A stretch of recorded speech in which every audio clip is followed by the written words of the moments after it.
So, 2022 race announcement. We are heading to... I do it for real, there's no reason to pretend. If I do it once, I do it again. Add it up, bankroll, euro, peso.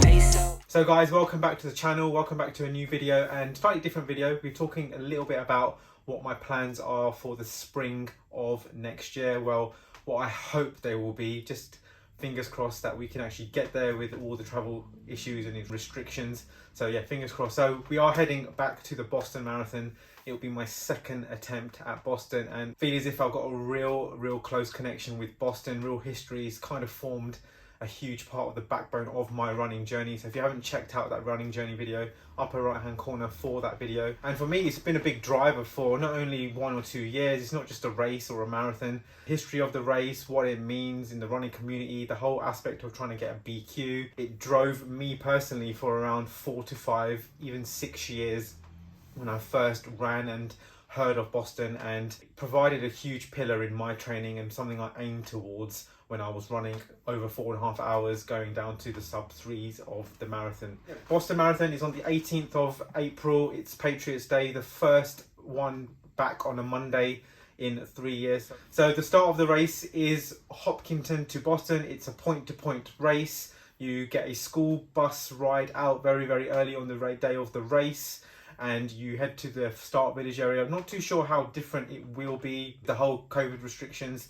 but from when I did it in 2019, I was in a start village tent, got to meet loads of runners there in the morning.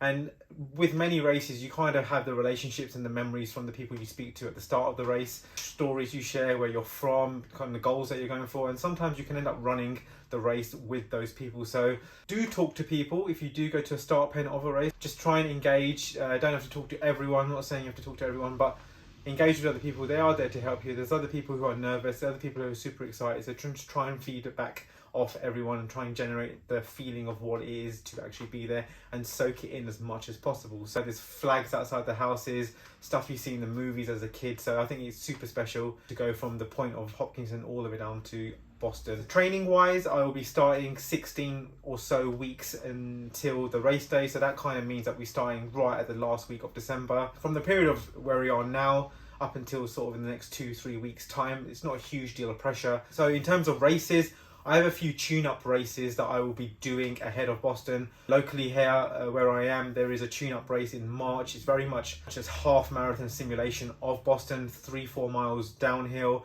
and then the rest of the route is completely undulating. One of the reasons why I want to go back to Boston is it's not the reason of pure speed or like to go back for a personal best, or I'm taking out time. I'm really taking out time on this one because I can use my drive for time in the autumn time, where I just feel as if I train a lot better over the summer.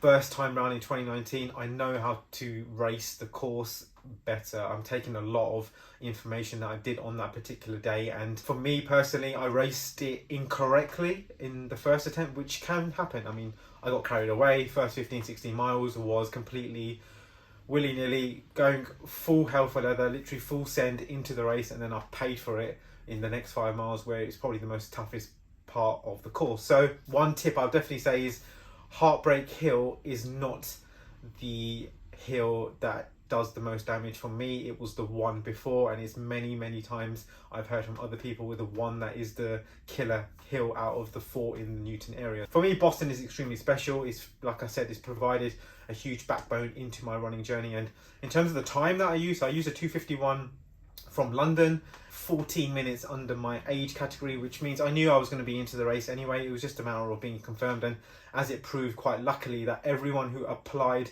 into the 2022 race who were under their category for their qualification age group, even if you was a second under, you would have been in. So if you didn't apply thinking that 1 or 2 seconds, 30 seconds up to a minute wasn't enough, then I'm really sorry that you didn't apply.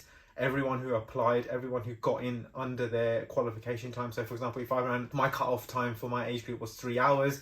If I ran 2:59.59, I would have been in. So it sucks if you didn't and you weren't able to do it just because of past history, past cut-off times. But bear in mind, just put the application in wherever you can, even if it means that you're going to be disappointed. At least you put the application in, because you never know when these things can surprise you. Maybe due to travel restrictions, maybe due to the fact that you need to be fully vaccinated for the race, it's just cut off potentially a lot of people who maybe are not able to get to Boston for whatever reason. Very much say, if you've got to be in it to win it, and this is one of those occasions where if you put the application in, you have an amazing chance of running the Boston Marathon.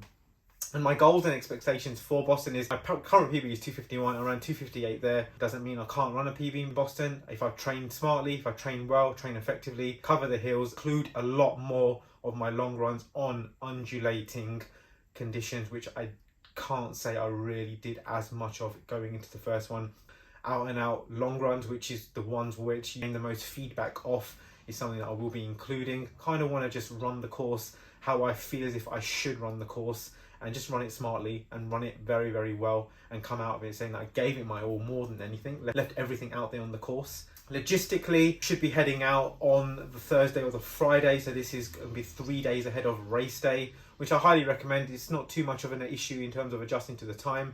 Head to the expo as soon as you can, get it out of the way, and hopefully building towards the Boston Marathon in 2022. I'd be super excited to get that unicorn under my belt for the second time. And again, for me, it was the first time around doing it. It was the home of where I got my 6-star.